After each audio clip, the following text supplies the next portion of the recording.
था वो वीडियो लेके आ गया हूँ मैं। यहाँ पे जो है हम बात करने वाले डीसी पावर सप्लाई का। मैंने डीसी पावर सप्लाई पे ऑलरेडी जो है वो 2 वीडियो जो है वो बनाई है। अगर आपने वो वीडियो नहीं देखी है तो आपको वो देखनी चाहिए, क्योंकि वो वीडियो देखने के बाद ही आपको ये वीडियो जो है वो समझ में आएगी।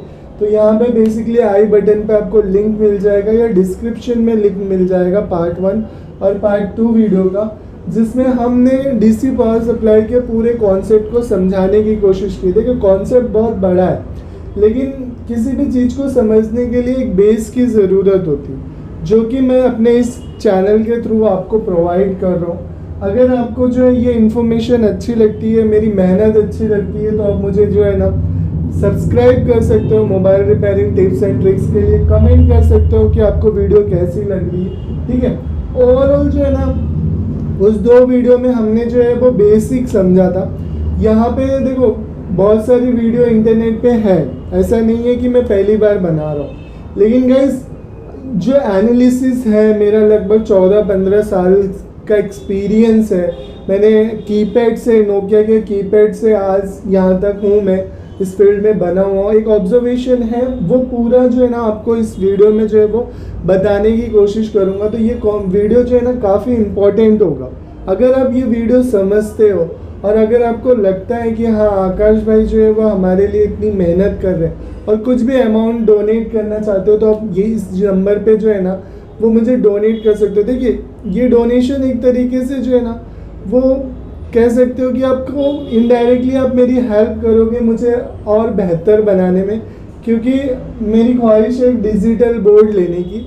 अगर वो पूरी होती है, इस अमाउंट वैसे होगी नहीं, बहुत बड़ा अमाउंट है, लेकिन कुछ मैं अपने तरफ से इंक्लूड करके चांस बनेगा लेने के लिए, तो वो कोशिश है। बाकी अदरवाइज़ अगर लगती है और उस मेहनत के फीडबैक में अगर आप मुझे कुछ डोनेट करना चाहते हो तो आप इस नंबर पे जो है वो डोनेट कर सकते हो, ठीक है। बात करते हैं डीसी पावर सप्लाई की।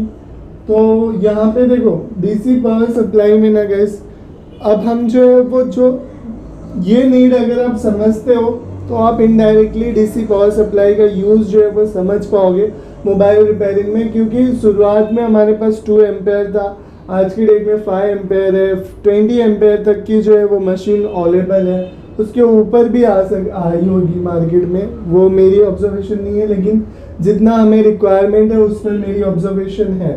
तो देखो जब भी आपके पास कोई डेड फ़ोन आता है, ठीक है, अब उस डेड फ़ोन में क्या हुआ है उसके अंदर जानने के लिए ये आपकी मशीन जो है ना बहुत इम्पॉर्टेंट होती है। ये धीरे धीरे आपके एक्सपीरियंस को बेहतर करती है। जैसे जो नॉलेज मैं आपको दूंगा ना उसके भी ये एक बेस का काम करेगा, लेकिन उसके बिहार पे अगर आप प्रिपरेशन करोगे तो आप इस फील्ड में बने रहोगे।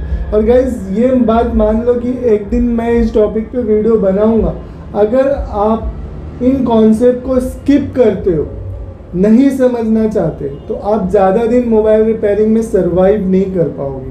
अगर आपको सर्वाइव करना है, चिप लेवल पे काम करनी है, एज ए टेक्नीशियन आपको बेहतर करना है, तो आपको इन चीज़ों को जो है ना वो एनालिसिस करना पड़ेगा, इसे एक्सपीरियंस बनाना पड़ेगा, ठीक है। तो देखो जब भी आपके पास डेड फ़ोन आए तो डेड फ़ोन को जब हम बैटरी, जैसे मैंने यहाँ पे एक डीसी पावर सप्लाई बनाई है और यहाँ से जो है ना आपका एम्पेयर, ये नॉब होता है वोल्टेज का और एम्पेयर का। तो यहाँ पे जो है ना रेड और ब्लैक जो मैंने आपको बताया था वो 2 पॉइंट हम निकाल लेते हैं। तो रेड और ब्लैक बूट केबल अटैच होगा, बूट केबल से आउटपुट होगा और जो कि आपके बैटरी कनेक्टर पे जाएगा, ठीक है। यहाँ पे बैटरी कनेक्टर पे जाएगा और उसके बाद ये कनेक्ट होगा आपका डीसी टू डीसी कन्वर्टर से, ठीक है। सॉरी एक पॉइंट तो आपका ग्राउंड ही होता है, तो उसे डिनोट करने की ज़रूरत नहीं है, ठीक है। और उसके बाद चार्जर से भी जो पॉइंट इन होता है वो इनडायरेक्टली कहा जाता है डीसी टू डीसी कन्वर्टर में। आप फ्यूल गेज समझ सकते हो, कुछ भी समझो, आपकी अपनी मर्जी, PMI, BQ, कोई भी IC का नाम समझ लो, लेकिन यहाँ पे वो चीज़ें होती है जो प्राइमरी वोल्टेज इन करता है। अब ये प्राइमरी वोल्टेज में जो मैंने बताया था फर्स्ट वीडियो में कि उसकी शॉर्टिंग को कैसे निकालना है, तो यहाँ से VPH आउटपुट होता है, VPH, ठीक है। अब VPH आउट होगा, VPH कहाँ जाएगा आपका PM के पास, और बहुत सारे फ़ोन में आपका यही जो है वो नेटवर्क सेक्शन में भी जाता है, ठीक है। और बहुत सारे फ़ोन में ये वाला पार्ट जो है ना, वीबैट वाला फ़ोन, ये वाला पार्ट यानी वीबैट और वीपीएच, ये आपका से डिसाइड बिटमैप करेगा। आपका फ़ोन जो है वो बिटमैप में पता चलेगा जब आप इनडायरेक्टली वीबैट मतलब बैटरी कनेक्टर पे टिक कर रहे हो या सेमेटिक में देख रहे हो कि नेटवर्क सेक्शन के पीए पे जा रहा है, तो वो फ़ोन नेटवर्क सेक्शन के पीए पे जा रहा है, उसका वीबैट। लेकिन अगर वीपीएच पे क्लिक करने के बाद नेटवर्क सेक्शन पे जा रहा है तो और भी सेक्शन में जाता था शुरू में, लेकिन अब नहीं जाता। अब मोस्टली नेटवर्क सेक्शन पे बात इनफ हो जाती है। Redmi 6A में आप देख सकते हो, 5A में, लेटेस्ट में भी बहुत सारे फ़ोन में देख सकते हो। लेकिन VPH कभी भी जो है ना आपका MMC, CPU ये सब पे नहीं जाएगा। VPH आपका जाएगा light section, WiFi section, Bluetooth ringer, amplifier और ATC पार्ट में, ये सब पार्ट में आपका VPH जाता है, ठीक है। अब VPH की शॉर्टिंग अगर फ़ोन के अंदर होगी, लेट्स सपोज फ़ोन के अंदर VPH की शॉर्टिंग है, तो उस केसेस में आप क्या करोगे? जब अपने फ़ोन को जो है ना 4.2 के आसपास वोल्टेज सेट कर लिया मशीन में, ठीक है, और एम्पेयर सेट किया आपने, मान लो 5 एम्पेयर, ठीक है, या 2 एम्पेयर, 3 एम्पेयर, आप कुछ भी करो।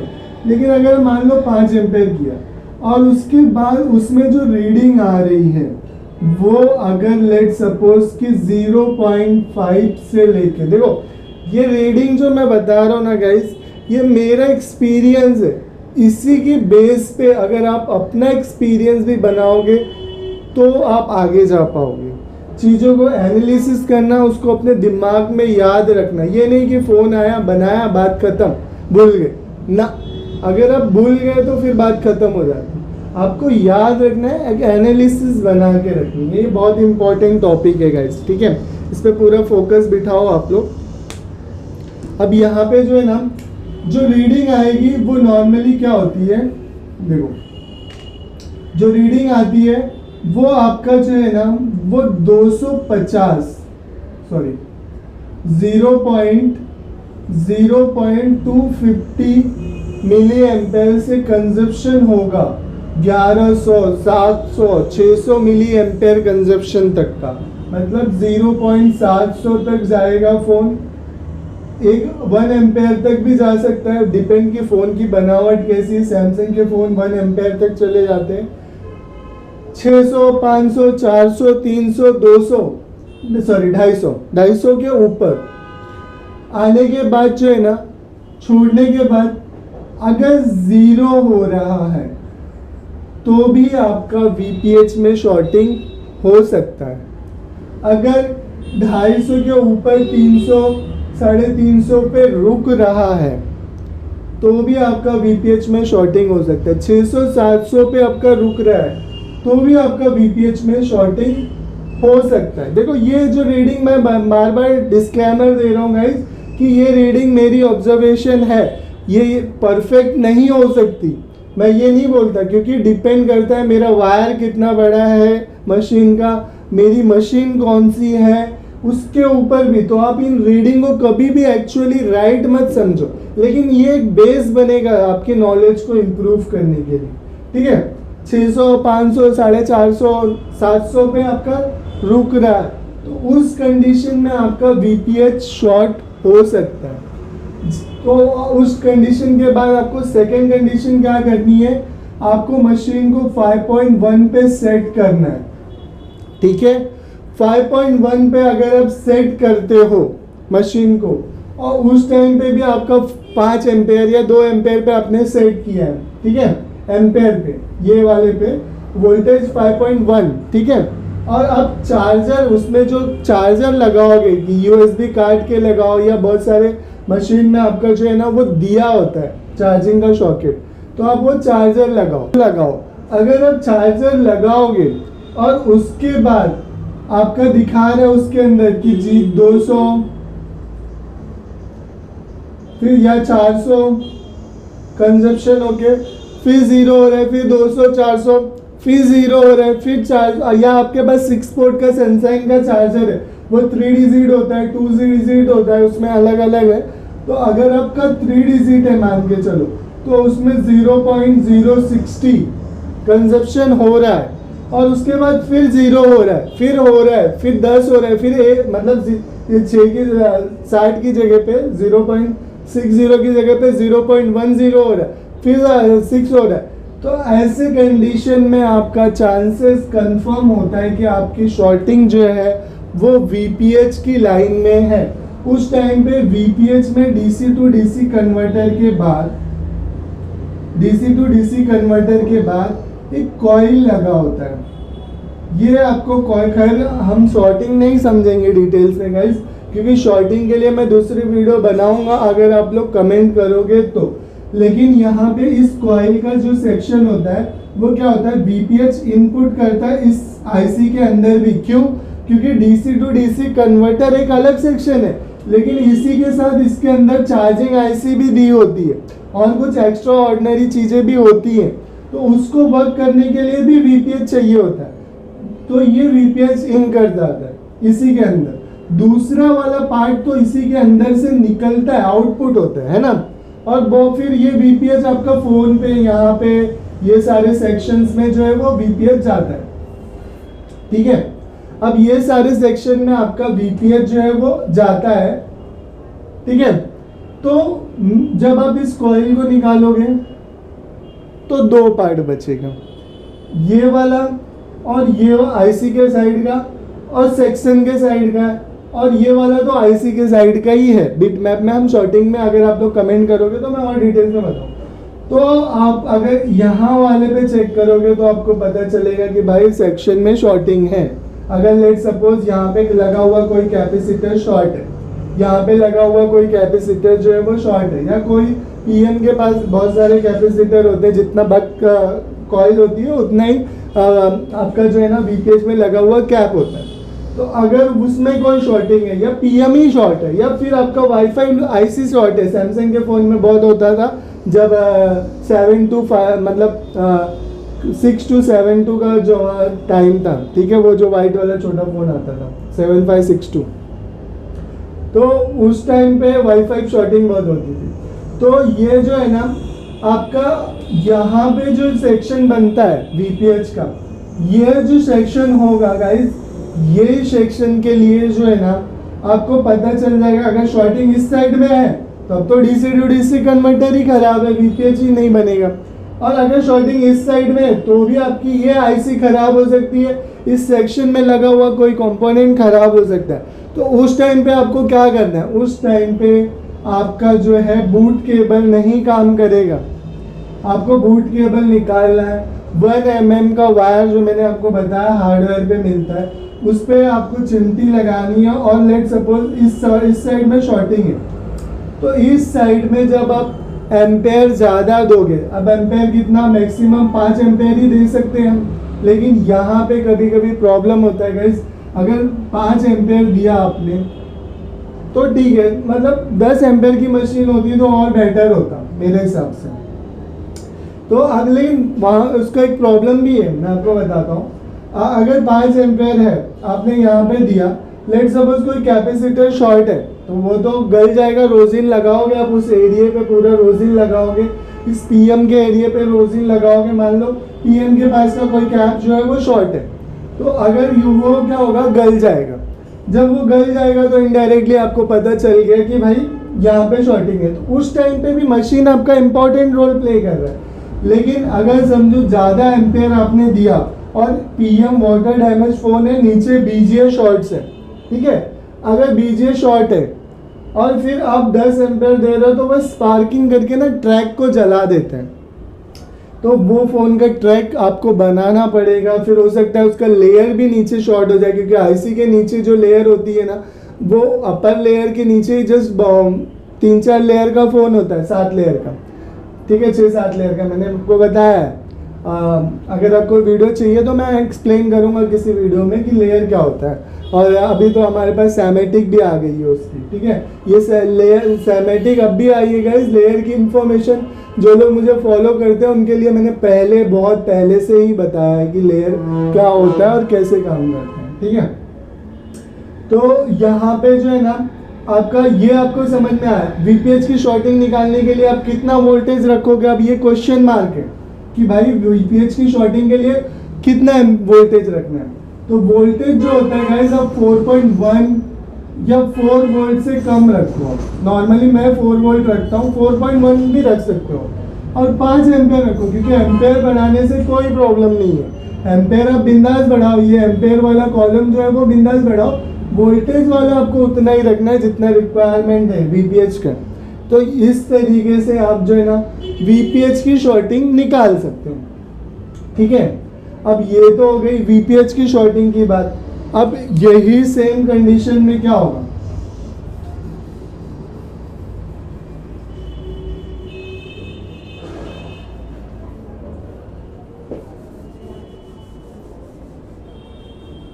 अभी देखो, अभी तक हमारी जो बात है वो एमएमसी सीपीयू तक नहीं गई है। तो पीएम क्या करता है, वो 34 मैक्सिमम जो है वो 34 अभी तक देखने को मिला है। लेटेस्ट में आईसीयू में और भी हो सकता है, उसके लिए मैं कुछ नहीं बोल सकता। 5G आईसीयू में और भी हो सकता है, ठीक है। लेकिन 34 तरीके की जो है ना वीसीसी वीडीडी आपका वोल्टेज जो है वो आउटपुट करता है। 34 तरीके का वीसीसी क्यू वीडीडी और बहुत सारी जो है ना लाइनों पे आपका वोल्टेज आउटपुट होता है। वीरेक वाला वोल्टेज कह सकते हो, वीरेक वोल्टेज, जिसमें बोर्नियो डिनोट करने लगा गाइस। जब से बोर्नियो मार्केट में आया तो उसने वीरेक से डिनोट करने लगा, नहीं तो लोग वीसीसी क्यू ही जानते थे। जब नोकिया के टाइम था उस टाइम पे वही दिखाता था सैमेटिक में, ठीक है। तो ये 34 तरीके का आउटपुट पीएम बनाता है वीरेक वाला, ठीक है। उसके अलावा बक और एलडीओ का जो सेक्शन होता है वो 7 तरीके के वोल्टेज अभी तक देखे गए हैं सैमेटिक में। S1 से लेके S7 तक के वोल्टेज जो है वो बक एलडीओ के बनते हैं, जो कि आपके सीपीयू से अटैच होते हैं। इससे एक तरीके से पीएम और सीपीयू का कम्युनिकेशन होता है, ठीक है।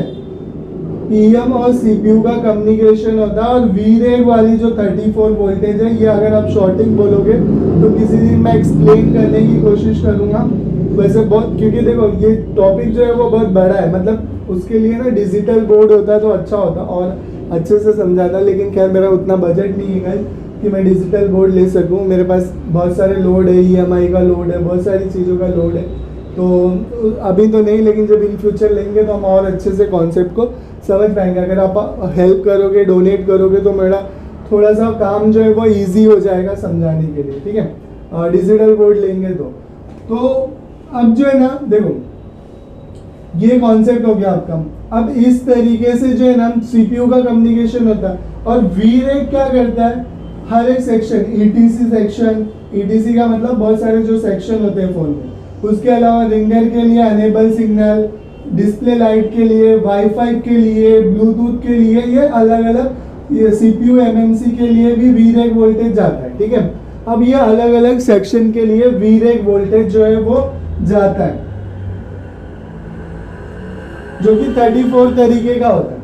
अब मान के चलो इन वीरेक की लाइन में अगर कोई शॉर्टिंग होगी, या फिर सीपीयू के इस लाइन में कोई शॉर्टिंग होगी, या फिर सीपीयू एमएमसी में कोई प्रॉब्लम होगा, या फिर ये जो वीरेक का वोल्टेज है ये किसी रीजन से नहीं बनेगा, तो उसकी भी आइडेंटिफिकेशन आप इस मशीन के थ्रू जो है वो कर सकते हो। अब वो कैसे, लेट सपोज ये वोल्टेज नहीं बन रहा है तो इनडायरेक्टली एमएमसी ऑन नहीं होगी, क्योंकि ये जो एमएमसी से ये क्लॉक डाटा की लाइन है।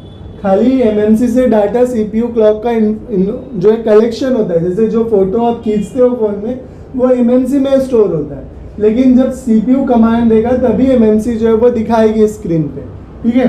तो वो जो चीजें होती है, एमएमसी ऑन नहीं होगी अगर ये 2 वोल्टेज आपका नहीं बनेगा, तो उस टाइम पे आपका फोन क्या करेगा, उस टाइम पे आपके फोन की जो कंडीशन होगी वो 0.100 मिली एम्पेयर से लेके 0.250 मिली एम्पेयर तक स्टक होगी मतलब फोन चाहता है बूट करना लेकिन बूट नहीं हो रहा है क्योंकि एमएमसी का प्रॉब्लम है। अगर फ़ोन गिर गया किसी रीज़न से और एमएमसी की डाटा क्लॉक की लाइनें ब्रेक हो गई तो भी फ़ोन जो है वो, क्योंकि फ़ोन को जितनी भी लोगो या फ़ोन का जो भी इंफॉर्मेशन होता है वो इनडायरेक्टली एमएमसी में होता है। अगर फ़ोन को ऑन किया आपने, सीपीयू ऑन हो गया, इतना एम्पेयर कंजप्शन कर लेगा फ़ोन, लेकिन जैसे आगे ग्राफिक, लाइट, म्यूज़िक वो सब की इंफॉर्मेशन एमएमसी में है और एमएमसी ऑन नहीं हो रही है तो आपका फ़ोन स्टक हो जाएगा। अब यहाँ पे ना दो चीज़ें होती है, या तो फ़ोन गिरने के बाद एमएमसी की ट्रैक ब्रेक हो गई या फिर पीएम आपका ये वोल्टेज ही नहीं बना रहा है 1.8 और 2 पॉइंट का समथिंग 2.8 वोल्टेज का, तो वो वोल्टेज नहीं बना रहा है। या लेट सपोज इसी वोल्टेज की लाइन में शॉर्टिंग आ गई, ठीक है, क्योंकि ये और भी जगह पे जाती है 1.8 2.8। ये लाइन बिटमैप के थ्रू जब हम शॉर्टिंग समझेंगे तो उस टाइम पे और अच्छे से समझ में आएगा। लेकिन अगर अब भी इस कॉन्सेप्ट को आप समझना चाह रहे हो तो उसके लिए मैं बता रहा हूँ आपको कि ये वोल्टेज बनना ज़रूरी है, एमएमसी का ट्रैक ज़रूरी है और एमएमसी के अंदर का डाटा करप्ट नहीं होना चाहिए, एमएमसी खराब नहीं होनी चाहिए। अगर एमएमसी खराब है, ये वोल्टेज नहीं बन रहा, सीपीयू एमएमसी का कम्युनिकेशन नहीं हो रहा है या पीएम सीपीयू का कम्युनिकेशन नहीं हो रहा, तब ये कंडीशन बनेगी स्टक होने की। तो आपको समझ में आना चाहिए। अब यहाँ पे एमएमसी की वजह से स्टक है या सीपीयू की वजह से स्टक है या ड्रॉप केस की वजह से स्टक है या पीएम की वजह से स्टक है, इसको आइडेंटिफाई करना पड़ेगा आपको। तो आइडेंटिफाई करने के लिए आप क्या कर सकते हो कि भाई पीएम जो है उसका वोल्टेज, चार्जर लगाया है मैंने, चार्जर लगाने के बाद मैंने ये दोनों वोल्टेज चेक कर लिया, फ़ोन ऑन होने की ज़रूरत नहीं है।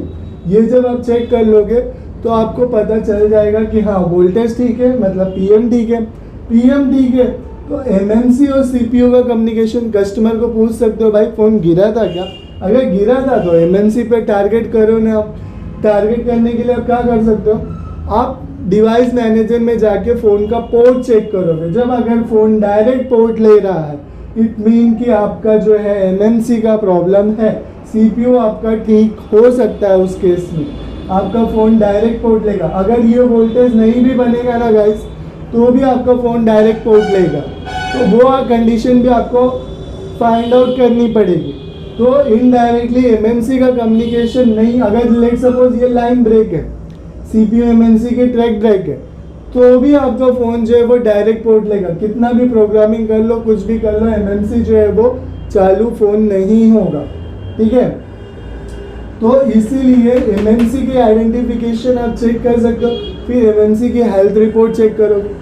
अब अगर हो सकता है इसमें मान के चलो 20% चांस है कि आपका सॉफ्टवेयर की वजह से भी प्रॉब्लम हो, तो ये चीज़ें भी कब पता चलेगी, जब आप कस्टमर को पूछोगे कि सर आपका फ़ोन कैसे बंद हुआ, कोई अपडेट आया था क्या, या लेट सपोज कि उस टाइम पे आप इंटरनेट पे एक्टिव रहोगे। जैसे मान के चलो कि आज Redmi 7A का अपडेट आया हुआ है, ठीक है। नॉर्मली तो पहले 2-4 कस्टमर को मिलता है, फिर 10-20 कस्टमर को, फिर 10-30 कस्टमर को, ऐसे अपडेट मिलता है। तो अगर आप इंटरनेट पे सर्च करोगे, लेटेस्ट में किसी बंदे ने अपडेट के ऊपर वीडियो बनाई होगी कि हाँ Redmi 7 का अपडेट आया, तो आपको एक माइंड में आएगा यार, कभी कभी ना आजकल के फ़ोन में फंक्शन आ गया है कि नाइट में ऑटोमेटिक अपडेट पे आप क्लिक कर सकते हो। कस्टमर उतना रीड नहीं करता, नाइट क्लिक कर दिया लेट सपोज ने, अब नाइट में उसकी बैटरी का परसेंटेज मान लो 10-20% था, यूज़ करते करते वो सो गया, 10-20% उसकी बैटरी का कंजप्शन था। अब 10-20% में फ़ोन ऑटो उस पर चला गया अपडेट पे, अपडेट प्रोसेसिंग में फ़ोन जो है वो स्विच ऑफ हो गया। तो स्विच ऑफ हो गया तो फिर ख़त्म, करप्ट हो गई एमएमसी। अब एमएमसी करप्ट हो गई तो आपको सॉफ्टवेयर मारना, सॉरी डेटा, उसके अंदर का डेटा करप्ट हो गया। अब फ़ोन ऑन होगा नहीं, तो ऑन नहीं होगा तो आपका जो है इनडायरेक्टली क्या करना पड़ेगा, आपको सॉफ्टवेयर मारना पड़ेगा उस फ़ोन को। फिर सॉफ्टवेयर आप मारोगे तो फ़ोन जो है वो चालू होगा, बट कंडीशन ये होगी, और उसको आइडेंटिफाई आप डीसी पावर सप्लाई से कर सकते हो। बाद में आपको चीज़ें पता चलेगी कि आपको काम एक्चुअल में कहाँ करना है। तो ये जो हो गया वो सेकेंड इंफॉर्मेशन हो गई गाइस। फर्स्ट में आपने वीपीएच निकाला, वीपीएच की कंडीशन देखी। अब इसमें ना इसमें अलग लेटेस्ट फोन में अलग अलग चीजें भी हुई है, जैसे 700 तक चला जाएगा, 800 तक चला जाएगा, फिर उसके बाद छोड़ते ही 0 हो जाएगा। तो ये वीपीएच में शॉर्टिंग होती थी, लेकिन ये करप्शन जो करप्ट होने वाली चीजें थी, जैसे उसमें उसकी वजह से भी प्रॉब्लम आती है सॉफ्टवेयर की वजह से। तो ये चीजें हो गई। अब इसकी तरह से आप जो है ना एक एनालिसिस, मैंने आपको शुरुआत में ही बोला था गाइस कि मैं एक बेस दूंगा जिस पे आपको प्रैक्टिस करनी है। अगर आपने इस बेस पे प्रैक्टिस की तो ही आप मोबाइल रिपेयरिंग फील्ड में हो, अदरवाइज जो है बहुत प्रॉब्लम हो जाएगी। आने वाले कल में बहुत प्रॉब्लम आएगी गाइस, क्योंकि जिस हिसाब से आपने इन्वेस्टमेंट किया है, अगर आप उतना कमा नहीं पाएंगे तो बहुत प्रॉब्लम हो जाएगी आपके लिए, ठीक है। तो ये चीज़ें जो है ना आपको एनालिसिस करनी है, आपको ऑब्जर्वेशन करना है। मुझे कमेंट में ज़रूर बताना गाइस कि जितने लोग वीडियो देख रहे हैं उसमें से कितने लोगों को ये चीज़ें पता है, कितने लोग अप्लाई कर रहे हैं। देखो एक यूनिटी बिल्ड होगी गाइस, लोगों को पता चलेगा। क्योंकि ये मत सोचो कि लोग आगे बढ़ेंगे। लोगों को, कुछ लोग ये सोचते हैं ना कि सारी इन्फॉर्मेशन इंटरनेट पे डाल दे रहा है तो सबको पता चल जाता है, फिर कुछ काम ही नहीं आता। बड़े बड़े कारीगर लोग को मोस्टली ये लगता है क्या सारी इन्फॉर्मेशन इंटरनेट पे डाल दो तो बड़े बड़े कारीगर लोग को काम ही नहीं आता, छोटा कारीगर अपने हिसाब से कर ले। देखो है गाइस, लेकिन ऊपर वाला बहुत बड़ा है। जितना उसने अपनी किस्मत में लिखा होगा वो घूम फिर के मिलेगा आपको, इस बात का यकीन रखो, ठीक है। तो ये जो है ना आपको कॉन्सेप्ट समझ में आया। अब थर्ड कॉन्सेप्ट में जाते हैं। थर्ड कॉन्सेप्ट में क्या होगा कि आपका एम्पेयर कंजप्शन जो है वो 250-300 पे स्टक होगा, 250 के ऊपर 350-400 पे स्टक होगा और स्टक होगा, ठीक है। 350-400 पे स्टक हो रहा है आपका। और वो स्टक होने के प्रॉब्लम कहाँ से होती है मालूम? वो आपकी वीरेक या एलडीओ, जो मैंने बक और एलडीओ का जो सेक्शन बताया था S1 S7 का, उसमें इनडायरेक्टली शॉर्टिंग होना। आपका वीपीएच बनेगा, पीएम हो सकता है आपका पीएम उस टाइम पे गर्म हो। इसका मतलब ये नहीं कि पीएम खराब है, आपको चेक करना पड़ेगा कि कौन सी लाइन में शॉर्टिंग है और वो लाइन किस सेक्शन में जा रही है, किस सेक्शन में जा रही है, उस सेक्शन में शॉर्टिंग हो सकती है। तो भी आपका पीएम के पास कैपेसिटर शॉर्ट बताएगा। जैसे अगर मैं इन सब चीज़ों को मिटाता हूँ क्योंकि बहुत किचकिच हो गया पूरा।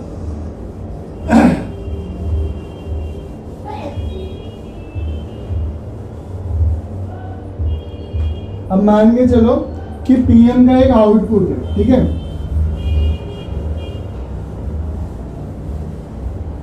पीएम का एक आउटपुट है।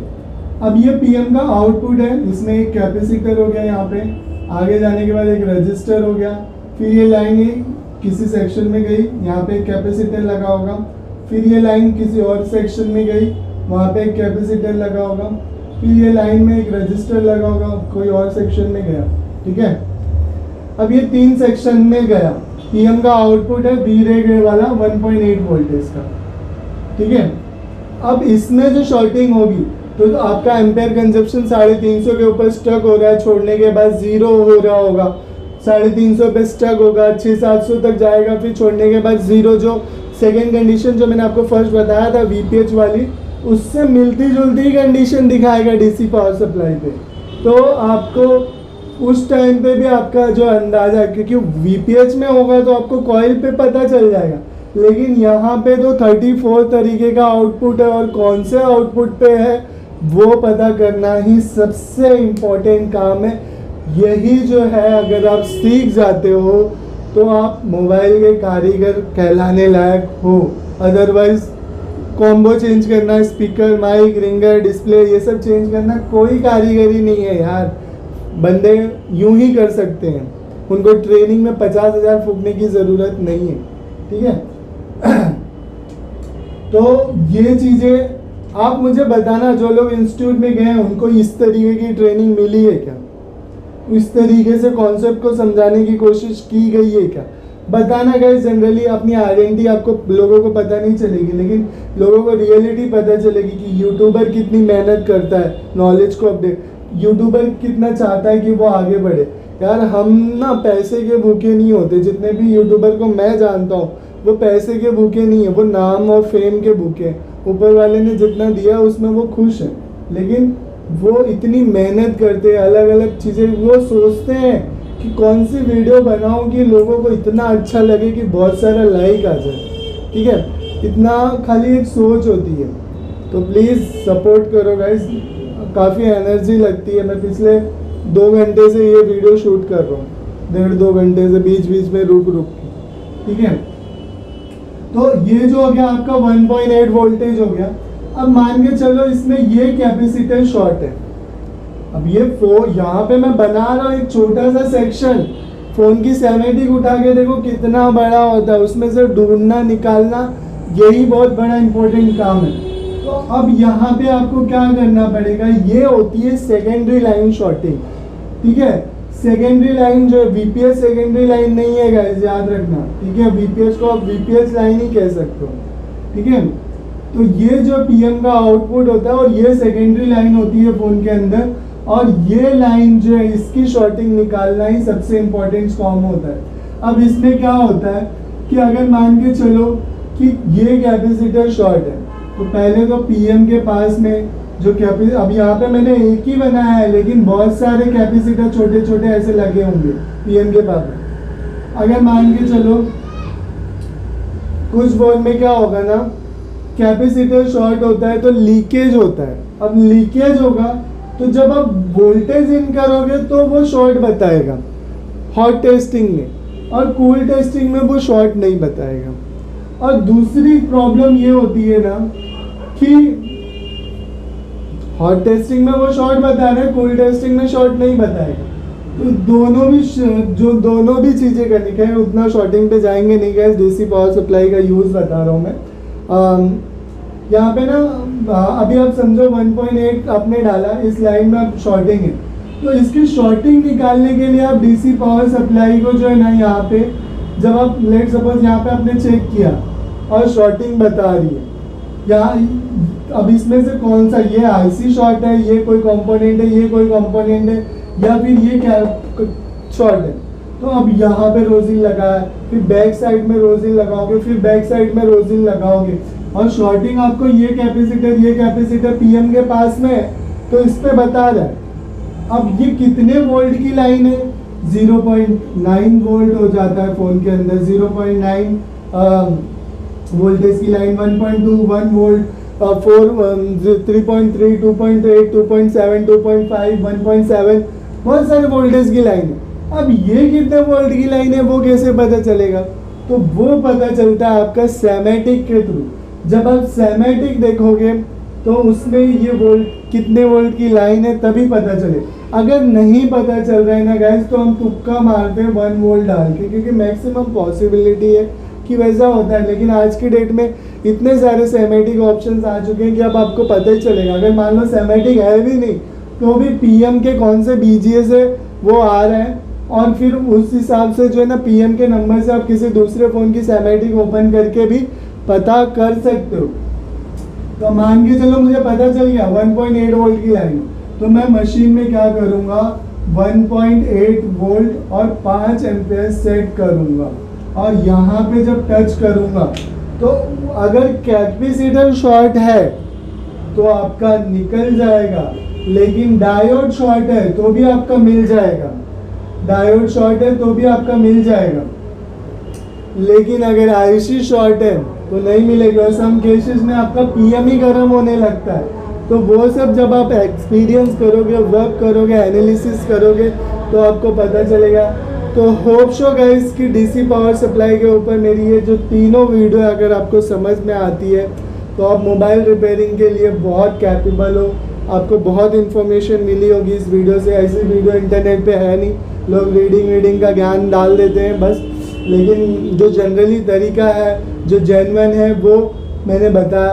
प्लीज़ मुझे बताना कि नेक्स्ट टॉपिक आपको क्या चाहिए, और गाइस सपोर्ट करना, डोनेट करना अगर आपको मेरी वीडियो अच्छी लगती है, क्योंकि मेरी मेहनत उतनी नहीं है, मतलब जितना मैं करता हूँ उतनी यूट्यूब से नहीं आती। तो अगर आपको लगता है कि डोनेट करना चाहिए, इतनी अच्छी एक्सप्लेनेशन मिली है, आपको कुछ लगा है क्योंकि इंस्टीट्यूट में आप ये नॉलेज भी नहीं मिलती है और उसके बाद भी आप बहुत पैसे देते हो, लेकिन हम इतनी नॉलेज दे रहे हैं आपको और फिर भी आप डोनेट नहीं करोगे तो अच्छा नहीं लगता। तो प्लीज़ जो है ना वो डोनेट करना। वीडियो कैसी लगी कमेंट में ज़रूर बताना। चैनल को अभी तक सब्सक्राइब नहीं किया तो प्लीज़ सब्सक्राइब करना। नेक्स्ट वीडियो आपको किस टॉपिक पे चाहिए मुझे कमेंट सेक्शन में ज़रूर बताना। मैं आगे आने वाले कल में आपको और भी टॉपिक एक्सप्लेन करूँगा। ये शॉर्टिंग टॉपिक नहीं था गाइस, इसीलिए हमने यहाँ पे फिनिश कर लिया, लेकिन इन फ्यूचर अगर हम शॉर्टिंग करेंगे तो और भी अच्छे से एक्सप्लेनेशन करूँगा मैं बिटमैप के थ्रू। देखो जो भी चीज़ें होती है ना वो बेहतर के लिए होता है। अगर बिटमैप होता या स्क्रीन बड़ी होती तो मैं आपको और अच्छे से एक्सप्लेनेशन कर सकता था, लेकिन खैर जो है जितना है उतने में मैंने अच्छे से आपको बताया। अगर फिर भी पसंद आई है तो लाइक करना, ठीक है। Thank you.